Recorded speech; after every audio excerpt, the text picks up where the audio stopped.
Hello and welcome to the Meeting Your Soul podcast. I'm Farah, your host, and as always, thank you so much for being here. I am sincerely so grateful that you continue to tune in. And if this is your first episode that you're listening to, thank you for being willing to try out a new pod, and hopefully you gain some insight and wisdom from it, as I'm always striving with every episode is to provide something of value for your own self-discovery journey, for you to be able to tap into that wisdom within yourself and to be able to hopefully harness that as you move forward within each and every day. So immense gratitude for all of you and for my family and friends, for all my homies that are watching and listening. Thank you so much. You guys make me so happy every time I hear that you guys are tuning in and that you're listening. It sincerely brings such a huge smile to my face. So thank you as well.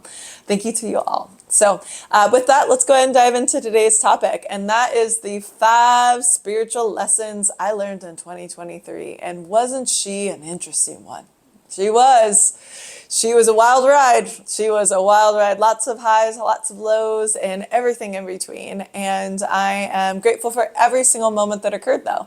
I recognize that within life, the highs wouldn't be as high as we hadn't seen the lows of the lows, right? We can appreciate everything as a lesson. We can appreciate all of the full spectrum of emotions that we recognize and feel on an ongoing basis. And all of it's valuable, all of there's a purpose. And I think when I look at it from that perspective, it allows some insight into areas of growth and ways that I can evolve as an individual. And also I get the perks and the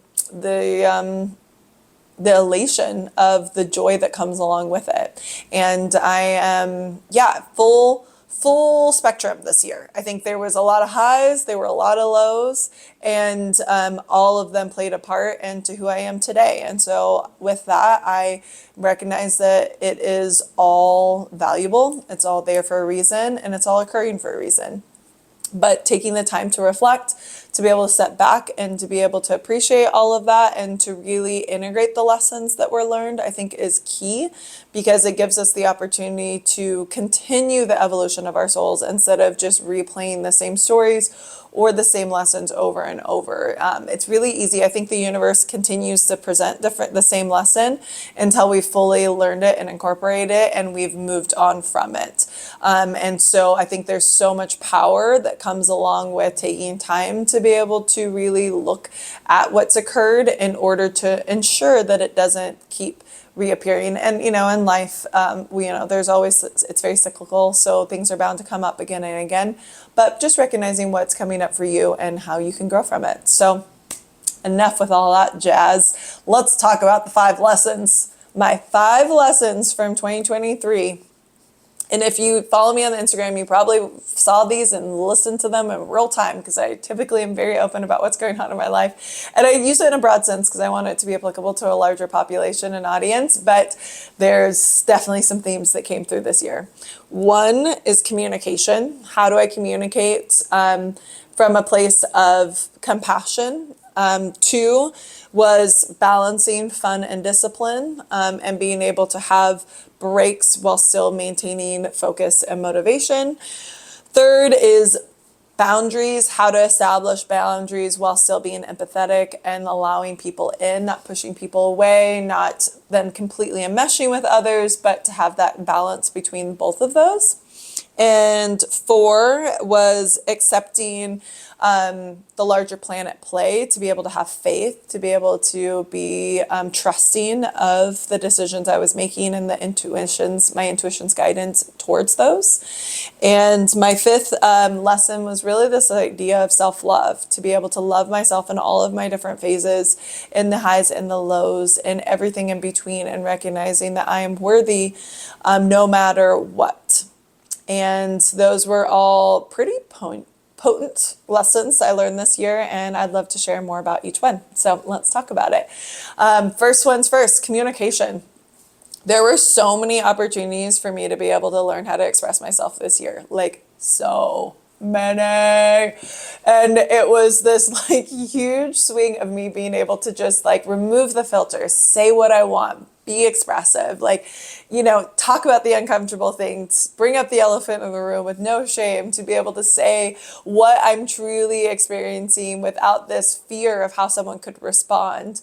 And then swung all the way over to like recognizing that not all things need to be said out loud, that I don't have to overshare, that I can also be really mindful of how I'm delivering the honest truth, and to ensure that I'm not necessarily using it as a weapon, but using it as an opportunity to galvanize and strengthen relationships and conversations versus ways to damage them. And I got a swift kick of this in a romantic partnership. I was very direct, very hurtful. And I recognized that one of my friends used to always say, use honesty should be used as, think about as you would hit someone. And I know that this sounds a little crazy, but bear with me, okay? So if you think of honesty, when you use the truth, when you're saying the truth, are you hitting someone with a pillow? Or are you hitting them with a bat? Those are obviously two very different things. And I recognize that I can be honest. I don't have to tiptoe around it, I don't have to pussyfoot around something. I can be truthful. I can say what I feel, but can I say it with a pillow? Can I give them a swift little tap that's still honest, authentic, true, but isn't necessarily with the intent to harm? And I definitely kind of swung. So throughout most of my life, I've always been either like, or I've been like passive and like, oh, I don't want to hurt their feelings, so I won't say anything, or I'll say it in like a very like kind of like shy kind of way. And neither is ultimately effective, right? When we're communicating what we need. And so when I'm communicating where my thoughts are, what my perspective is, it's important to be direct. It's important to be specific. It's important to be able to express that from a place of confidence and empowerment, but at the same time, from ultimately that well of compassion that's fueling the entire thing. And when I led from that, what's my intention? What am I trying to express, and why am I trying to express it? Then it gave me the opportunity to be reflective of how I was approaching it, the words that I was choosing to use, and ultimately the message that I was delivering, and recognizing that I need to be just as receptive to hear the other side, to recognize my perspective is not the only one that matters, and that there's two sides to every story. And even with, I think I got very much, there was like this kind of, what's the word I'm thinking of? The precipice, this edge point where I like literally all the lessons I'd been learning, I was able to apply them, and I was able to be really specific. It was also in a romantic situation. So I had gone on a date. Something had made me feel uncomfortable, and I was really afraid and uncomfortable to talk about it. And I was like, I'm going to ghost him. I'm just not going to talk to him. I'm not even going to bring this up. I'm not going to even address this, which would be the more passive, fear, just remove myself from the situation. Then the other extreme was like, I'm going to light him up. I'm going to just like be like, don't do, like kind of get sassy, like lean into that. Not effective either. Plus he's a sensitive dude. So sensitive men don't necessarily respond well to that. Learned that lesson earlier in the year. So I was like, okay, how can I approach this from a place of compassion while still stating very much my truth? And I was able to effectively do that. And I called him, initiated the conversation, and then spoke over the phone in order for him to hear the inflection in my voice, to be able to articulate my feelings clearly, and then to be able to really share where I was and what occurred and what happened. And he was super receptive to it and was very understanding. And we had a really great conversation. And I think for both parties involved, felt like the other person heard them out, that we were able to discuss it. And then that was actually able to make us stronger and like kind of bring us closer than further apart. And I think especially when in the idea of conflict, it's easy for things to push people apart, right? Especially when people get mad, tempers start to flare, that we can say things that we don't mean, we can harm one another, while ultimately there probably is a nugget of truth that we're trying to convey, but gets lost in the delivery. So This year was very much about me saying what I feel, not shying away from difficult conversations, while still then also maintaining the sense of compassion and love in my execution of those conversations. And I think at the end of it, I was able to really integrate and incorporate all the lessons that I've learned, and they were been effective. And I hope to continue that. Obviously, life is life, and there's going to be a plethora of opportunities that this will probably occur again, but keep putting it into practice, knowing that I've done it once. So hopefully having the courage and the confidence that I'm able to do it once more. So first lesson, and this was a big one for me. It came up throughout and a constant throughout the entire year, was how I was communicating effectively from a place of compassion, but also with confidence, owning my expression and what needed to come through and my point of view, and recognizing the value of what that is while still being receptive and hearing others out at the same time. So first lesson, and probably the most poignant one of the year. Number 2, fun and discipline. This year was probably one of the funnest years of my life. I won't lie to you. I had a really great time. I had a lot of fun. The summer was a blast. Shout out to all of you guys that made that happen. Pow, pow, pow, pow. You know who you are. I had such an amazing time. I met tons of new people, was out in these streets a little bit too much sometimes. But you know what? That was the balance, though, is like, how can I remain balanced? How can I remain focused on my goals and the things that I'm achieving while still being able to incorporate and infuse that with a sense of joy, of playfulness, of fun, to be able to live while not swinging all the way into just like losing all responsibility, owning the responsibilities that I have, staying true to that, maintaining the structure and the disciplines that I've habits of, going to sleep on time, waking up at a certain hour, being able to continue my rituals, the practices that keep me balanced, being able to still meditate, do all of the things that are important to me. Also executing my work, being able to continue this podcast, to be able to continue coaching, to be able to teaching yoga, to maintain my real estate business. I have a lot of responsibilities that I think a lot of people don't know that I have, but I have a lot of them. And also being a mother, being able to show up for my daughter in the most loving way possible, in the most present way possible. And I can only do that when I create balance within all of those areas. But I also recognize the importance for me to be able to find joy, to be playful, to be able to laugh, to be able to have fun, to be able to dance, to be able to live in the way that I want to live, to have adventure. And so this year was really about continuing to maintain the structure while then finding the flow of fun within it all. My third lesson from 2023, and that was how to hold empathetic boundaries. Again, we keep seeing this pendulum of extremes, and I think even with boundaries that I tend to fall into I'm susceptible to that as well, is I tend to swing from like pushing very strict, no entry, you don't know me, very hard shell, that Cancer shell comes in, and I'm just pushing everyone away, versus the extreme opposite of like opening my heart fully, being like the little soft teddy bear that I am, like allowing people to feel into all of the emotions that I have within me, and also sharing, everything that's going on in my life, being super open and transparent, and recognizing that they could also, even within this, be a balance. There can be a harmonious, equal, like center point that allows me to maintain my own personal center, while then also embodying the sense of transparency, of empathy and connection, and to allow people to like see me fully in all of my essence, my full authentic self, while still then also recognizing who gets access to that, how much they get access of that,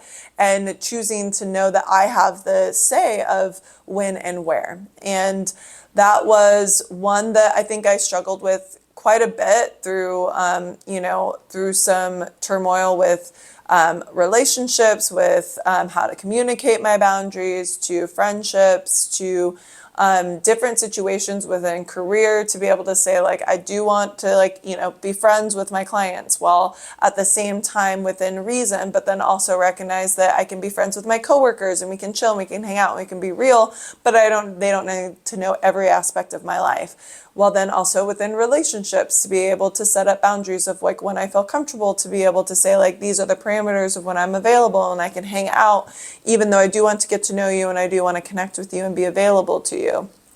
So there was a few different opportunities to be able to hold this boundary for myself, and also to not harden when I did get hurt, or if I felt like something wasn't working out, or I felt, slighted by someone, to not fully shove everyone away from me, and then to bring back down that big wall or that gates that I wanted to slam shut. I think of like on a castle, like cutting the like rope and then it's slamming shut. Like no one's allowed back into this castle. Like there is an opportunity to be able to know who to let in, for me to recognize who's it safe to let in, who do I want to have around me, who do I want to be able to be my full self with, and who gets to see me on my messy days, who gets to see me in my good days, my bad days, and everything in between. And I think there's a very select few of people that I have in my life that I feel 100% safe with and know that I can be completely soft with and be vulnerable with. And that's ultimately, what I'm striving to expand, is to be able to have that vulnerability that I have with my, my very select group of friends and people that are very close to me, while then still being able to expose myself into new partnerships, new friendships in new ways, and kind of trusting my spidey senses to know when that's a good fit and when it's not. And that has been something I've struggled with for most of my life, because I tend to like overshare, or I'm like completely removed and kind of like distant, and I think we've all been there. It's like, it's very much a common thing. And I do feel like this year has given me a few lessons in that. And I think especially romantically, to be able to be vulnerable with people that I care about, that I'm starting to get to know. And that's the hard part, is like when we're in like romantic partnership, or you're starting to get to know someone, like you want to be your full self. You want to let them know that you're excited to see them. You want them to know that you're interested and that you are invested in who they are as individuals, and also the partnership that you are potentially creating with that person.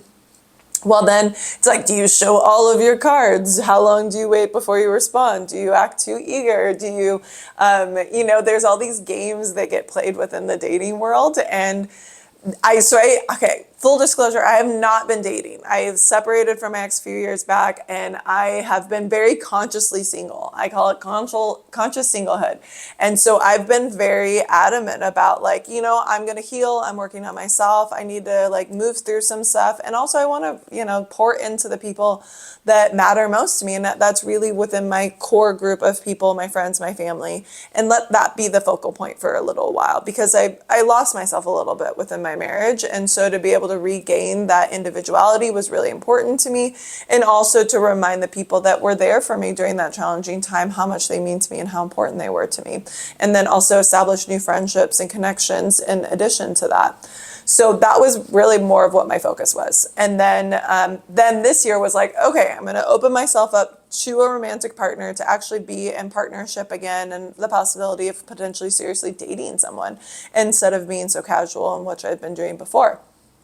And I've been like on dates and that kind of stuff, but I hadn't really been like, I kind of want a man. I kind of want someone I can like hang out with, that can like come over and like hang out with me like on the couch and like chill, and like someone that I can start to build with a little bit. And I experienced that a few different times, but that was even a lesson for me to be like, okay, where's the boundary? Like, how much do I spend time with them?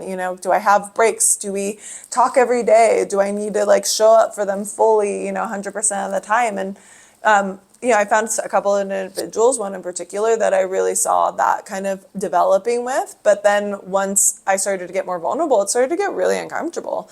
And that was something where I felt like I really got to press against my edges of like, establishing trust with a new person is really hard. And I didn't really, I was like navigating through it slightly blindly, and then also started to recognize, feelings can pull us in a lot of different directions. And so to be really mindful of how I was responding and how I was showing up personally, and then also being able to kind of navigate and respond to how the other person was showing up, and if they were even ready to be able to be in that space either. And, being really respectful of how to approach that.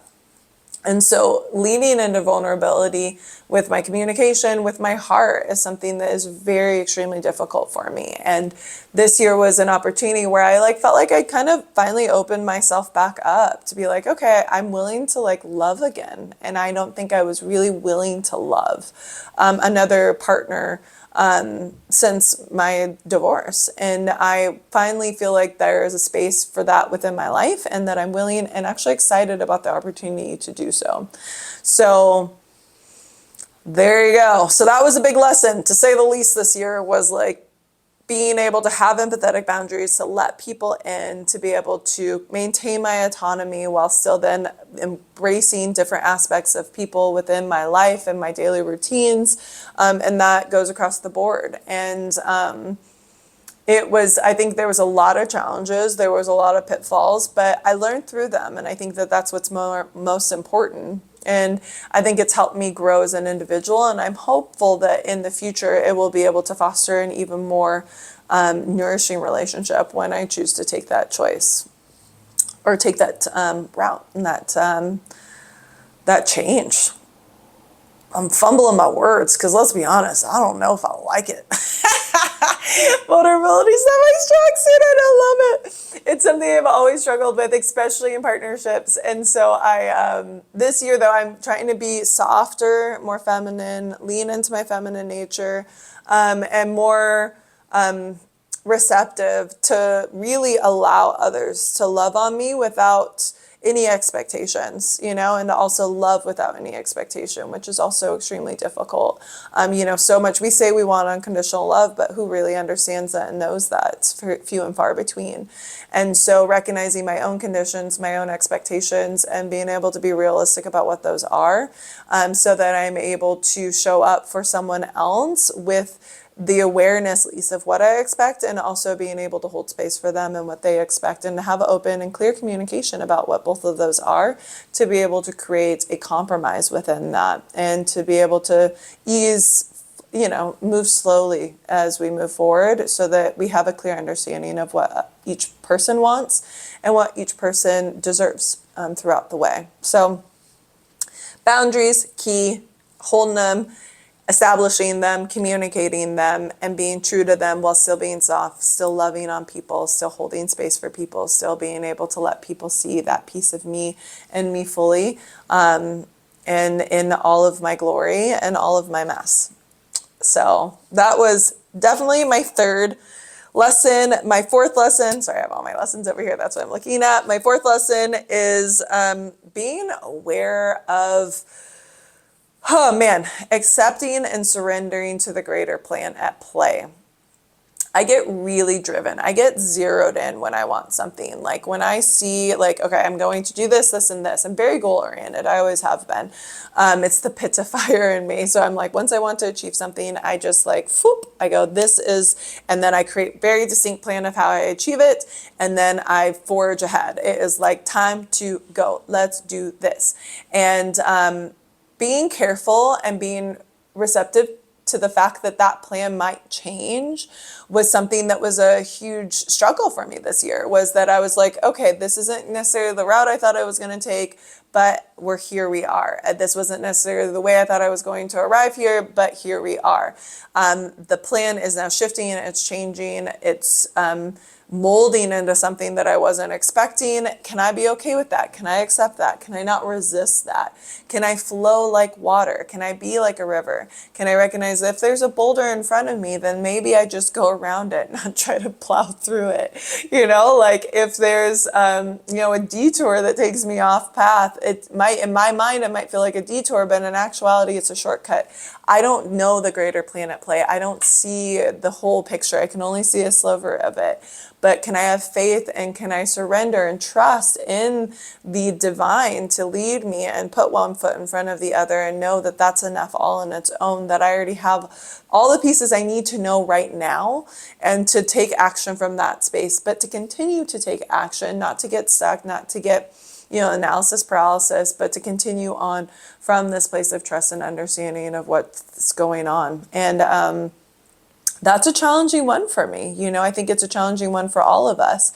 And to be able to allow my life to fall into place instead of me feeling like I needed to shape it and to like keep it going, to force my way through it, to muscle my way through it. It was a constant. And the moment that I surrendered, the moment I let go, each and every time, the beautiful things that would occur afterwards were so heartwarming, and so reassuring that I was doing it right. And even I had a really amazing breathwork exercise with one of my good friends. And I was like, even then in the breathwork exercise, this shows how crazy I am. I was like, okay, so ancestors, spirit guides, what do I need to do? What's the next action? How do I need to move forward? What effort do I need to exert in order to achieve what I want to achieve? And literally a resounding, you are doing enough. You are exactly where you need to be. Take it one day at a time, slow down, nourish yourself, treat yourself, like be receptive, lean into that feminine nature, receive. And I was like, oh God, really? That's all I need to do? Oh, I just need to like step back. I actually don't need to put more effort in. I need to actually just like be more intentional about the effort that I'm exerting. And really, I don't need to do much more than I'm already doing. Like, oh, cool. Okay. Yeah, that's fine. That's great. Cool. Okay. Isn't it so funny that when the universe provides, how easy it is to imagine that we don't deserve it, that we need to give, we need to do so much in order to get anything that we want. Some of you might be okay with it. They're like, oh, I would rather put minimal effort in and get all the things, and I was raised, my dad's an extremely hard worker, like hardcore. I don't think he took a day off for like a year or something like crazy like that. Like he's done that multiple times. And it's always like, if you put the effort, you'll get the return. If you more effort, the higher reward, like put in the time, put in the energy. And so I'm so used to that. I can do that without faltering. I am very focused. Like, okay, what's the plan of action? What action do I need to take? Let's get it. Let's go. Let's do it. And, but then I'm recognizing now it's like, allow other people to help you. Surrender to the bit greater plan at play. You don't have to have all the answers. You don't have to have it all figured out. Allow, be, trust. Take that step without seeing the full staircase. Martin Luther King has that one of his quotes. Faith is taking the first step without seeing the entire staircase. It is so pivotal in order to maintain that trust in your intuition, in order to actually arrive where you are meant to go. And when you don't see the full staircase, you have to trust that you are taking the right step or making the right decision in that moment. And the only way you can know that is if you lean into yourself, lean into your highest self, to be able to listen to the answers instead of feeling like and letting your ego fuel your decisions and being like, I got this, I can control this, this is all within, I know all the things, I know it all. And you don't, no one does. And so that was what this year was about, was like recognizing I don't have all of the answers. I don't know what necessarily is going to come next, and that's okay. I can trust this. I know what's in front of me. I know what's a decision to make right now. I know the little bits that are important enough in order to make an informed decision on where I'm at right now. And also, if I needed to refine a plan, if I needed to change it, if I needed to reroute, then that's okay too. It's a hard one though. It's one of the more difficult lessons, and it's one that I'm sure will continue to evolve over the course of this next year. And I believe in myself and I trust in myself enough to know that whatever happens is exactly what should. And that's a lot of strength. It takes a lot of power. It takes a lot of awareness. And that's what I want to lean more into. And I know that that's what's most important for me in this time in my life. We'll see how it goes. Wish me luck. Okay, final lesson is to love myself. Girl, I tell you what, everyone that knows me is like, Farrah, you're so confident. What do you mean? Like, you are rocking it. You're owning your shit. And this has been a forever, lifelong journey. It has been one that has not come naturally to me. And I want to emphasize this. Self-love is not a natural thing that flows within me. And it is now, and that's because I've worked fucking really hard at it. And it's something, cancers are insecure. So like they are known for insecurity. They're known to be intuitive, the mothers of the zodiac, very nurturing, very loving. They also are known for being emotional and potentially train wrecks if they are triggered emotionally, and especially if their insecurities are brought to the surface. And that is the case for me. I'm also a Leo, which is like the most confident sign in the zodiac. So I can snap my fingers and I can present in this very like boisterous way, but and then my Taurus moon grounds me back down and I'm like super chill and humble. But like, I'm a walking oxymoron, I tell you what. But at the same time, having a confidence within myself has been something that I've been cultivating for a really long time, and really just this acceptance of who I am in today. And that's what I've struggled with, is like I'm always striving, I'm always future oriented, that I don't really appreciate what's right in front of me, especially when it comes to what I'm accomplishing and where I'm at personally.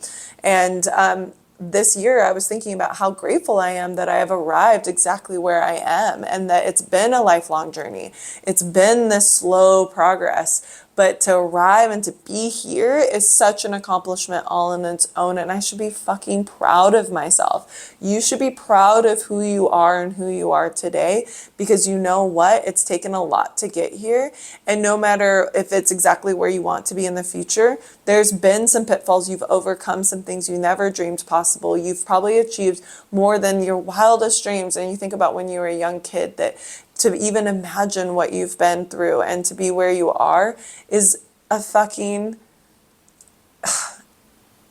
it is something to cherish. And that's just what it comes down to. And I'm so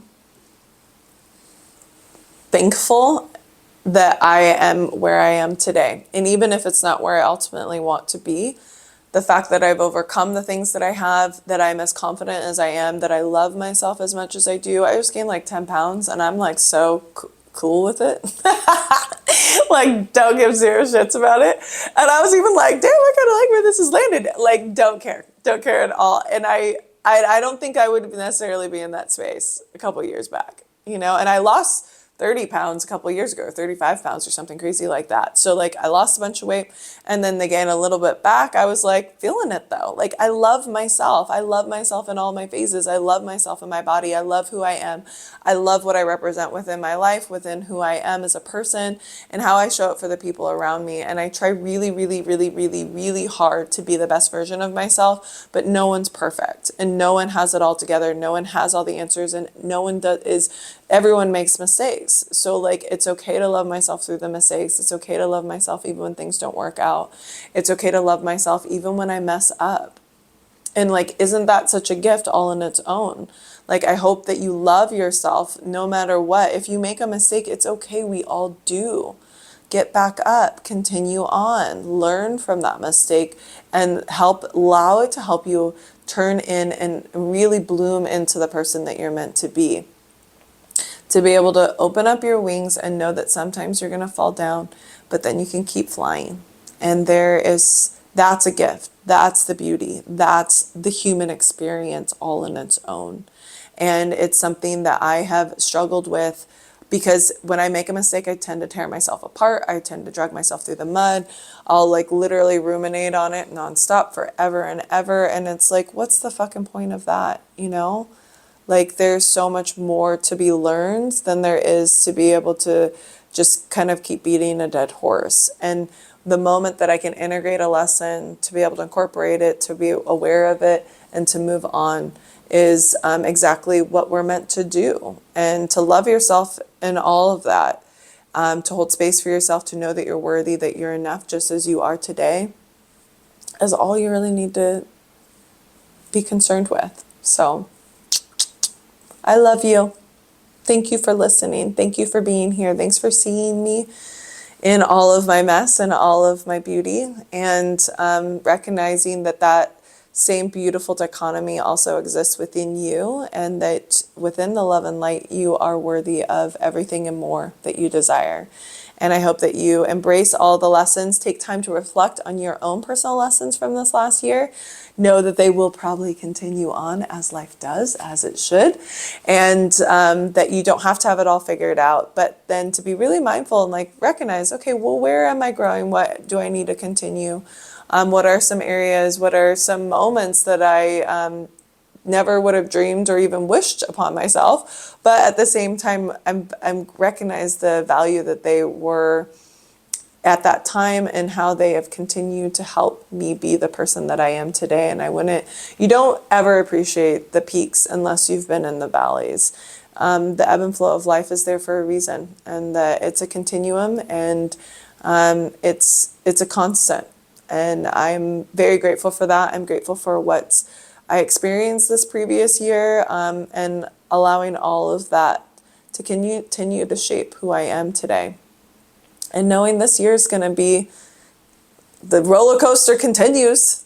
This amusement park's not going to end anytime soon. I'll tell you that much right now. But I love it, and I cherish it, and I'm here for it, and I hope that you are too. Share with me your experiences. Share with me what you've been going on and what you've learned. Would love to hear even just one lesson that you've learned over this past year, and how it's helped you grow. And I hope that, if you want to follow me on the gram, feel free to message me there. And also, you'll probably see quite a few of the lessons I've learned over the last year and the ones I've shared in real time, and more specifics within my life and how they've appeared. At Ferrachino, Ferrachchino, and